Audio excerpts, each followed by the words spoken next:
Well, I'm profoundly angry inside all the time, so maybe I project it onto him a little bit. That's You should maybe fair. see somebody about that. No! All right. Oh. So anyway.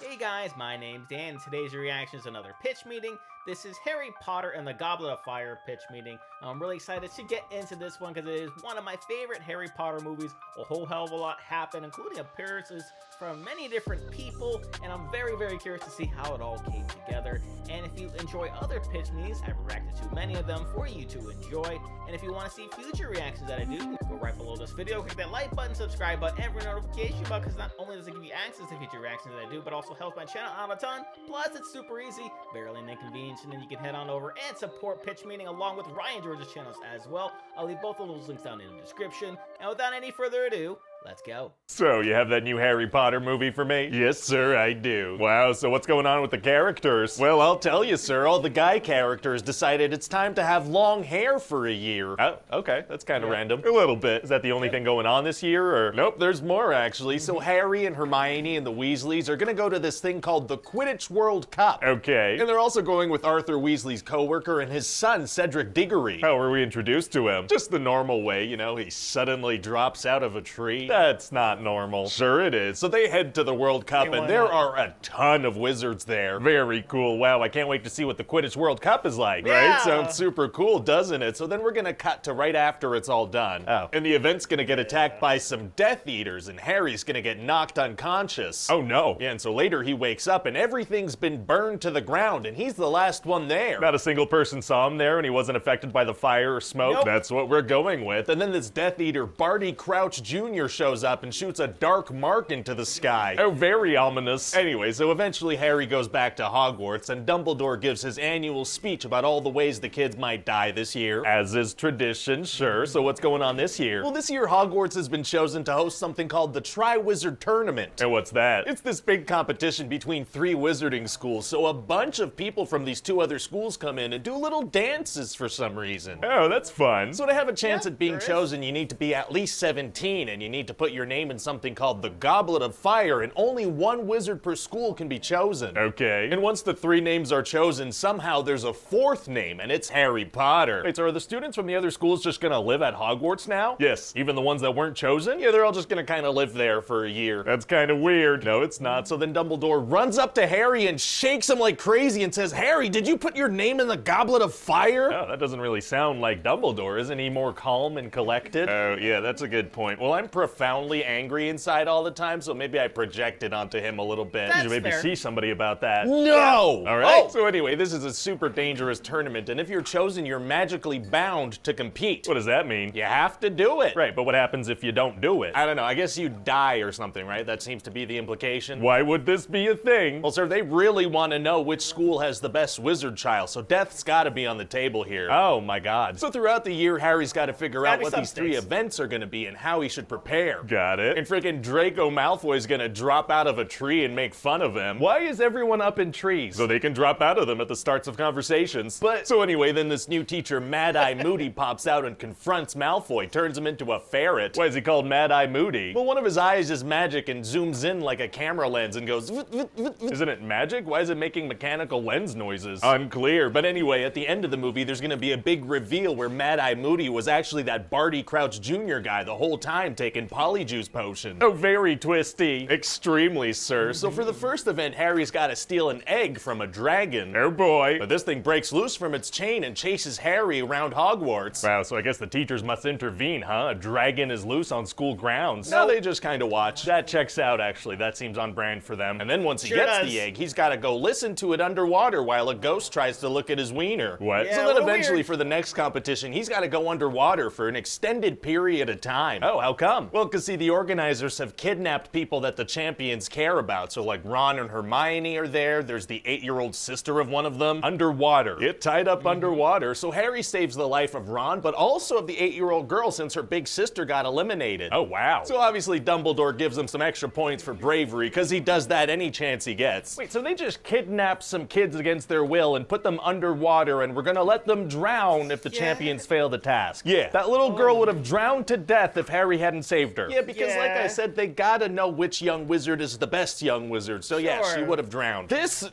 Wizards are not okay people, I think. Anyway, everybody in the stands goes nuts, obviously. What were they watching the whole time? Just the lake? Yeah, they were staring at a lake for an hour, so that's a fun activity to watch. Staring at lakes is tight. Yeah. So what's the next event gonna be? They're all gonna stare at some hedges. Thrilling. Yeah, the final challenge is this giant hedge maze to find the Triwizard Cup, but it grabs you with its plantiness, so it's very scary. Man, Hogwarts just has the most violent vegetation. It sure does, sir. So then Harry and Cedric grab the cup at the exact same time, but it was a portkey and it teleports them to a graveyard. Spooky. Very spooky, sir. And then Wormtail's gonna pop out with a little baby Voldemort and kill Cedric. You know, I'm actually shocked it's taken 4 years for a kid to die. So it turns out Barty Crouch Jr. planned this whole thing because they needed a bit of Harry's blood to bring Voldemort back to life. He taught a class for a full year to get a couple of drops of blood. Yeah, and put his name in the Goblet of Fire and kind of laid out the path for him to be the one to touch the portkey. He could have just pricked him with a needle and then ran away. Yeah, but that'd make for a very, very quick movie, so he's gonna go with this overly complicated plan that makes it more exciting. I guess. So anyway, then Voldemort gets a full body again. Uh-oh. Yeah, except for the nose. That doesn't grow in for some reason. Maybe he's a late bloomer, maybe it'll grow in later. It won't. So now Voldemort wants to kill Harry. Oh man, it's gonna be hard to survive an encounter with the Dark Lord. Actually, it's gonna be super easy. Barely an inconvenience. Oh, really? Yeah, because he gets some help from a couple of friendly ghosts. Oh. Do these ones try to look at his wiener? No, these ghosts are his parents' ghosts. And also Cedric is a ghost, and he's pretty chill about being dead. Our ghost back up. Yeah, and so then Harry's able to grab the portkey and go back to the tournament. Well, good thing it was a two-way portkey. It worked out pretty well, sir. So then everybody's in shock that Cedric is dead, and Harry takes off with Mad-Eye Moody. And does Harry figure out that it's not the real Mad-Eye Moody? He does, and then this guy recaps the entire school year for so long that Dumbledore and some teachers have time to bust in and help Harry. Oh, great. Yeah, and then coincidentally, at that very moment, his Polyjuice potion runs out. Fantastic dramatic potion timing. Definitely. So what do you think? Well, it sounds like a great Harry Potter movie, you know? Thank you. I just feel kind of bad for whatever actor's gonna play that Cedric Diggory character, you know? In all probability, that'll be the biggest role of his career. Yeah,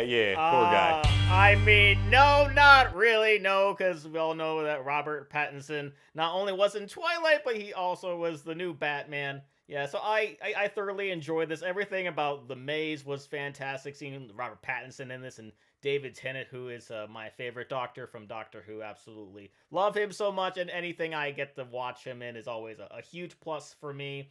Also saw a lot of character development and a lot of things to where you pay attention and you see where things are going. You get rewarded with the payoff. So those are always fun. Just this whole movie was so much fun. I only just wished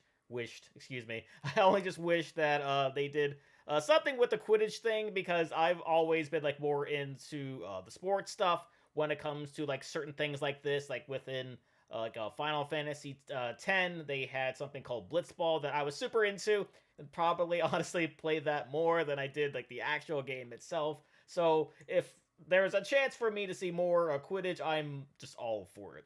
So that's going to do it for me here. And before I go, though, I want to give a huge shout out to all of my $5 and up supporters on Patreon. Marvin Espinoza, Cruising, Wolverine 310, Multi-Disturbed 666, Jordan Bird, Lauren Davenport, Castor Cronage, Amber K, Raymond Bright, Joshua Tees, Chris Curtis, and the Babadook. And if you too like to have your name read at each and every one of my videos, plus many other fun goodies, maybe having me react to a past pitch meeting or two, please head on over to patreon.com/Reactor. The link will be right there in the description, or you right below this video, click that join button there, or head right over my channel page and click that join button there. And with that being said, comment down below, let me know which Harry Potter movie was your favorite. Please leave a like if you enjoyed. I also want to see patch backs and I've done other pitch meetings. Got a nice playlist right over there full of them for you. Share this video, subscribe if you haven't subscribed already, ring notification bell because I put new videos every single day, and I'll see you guys next time.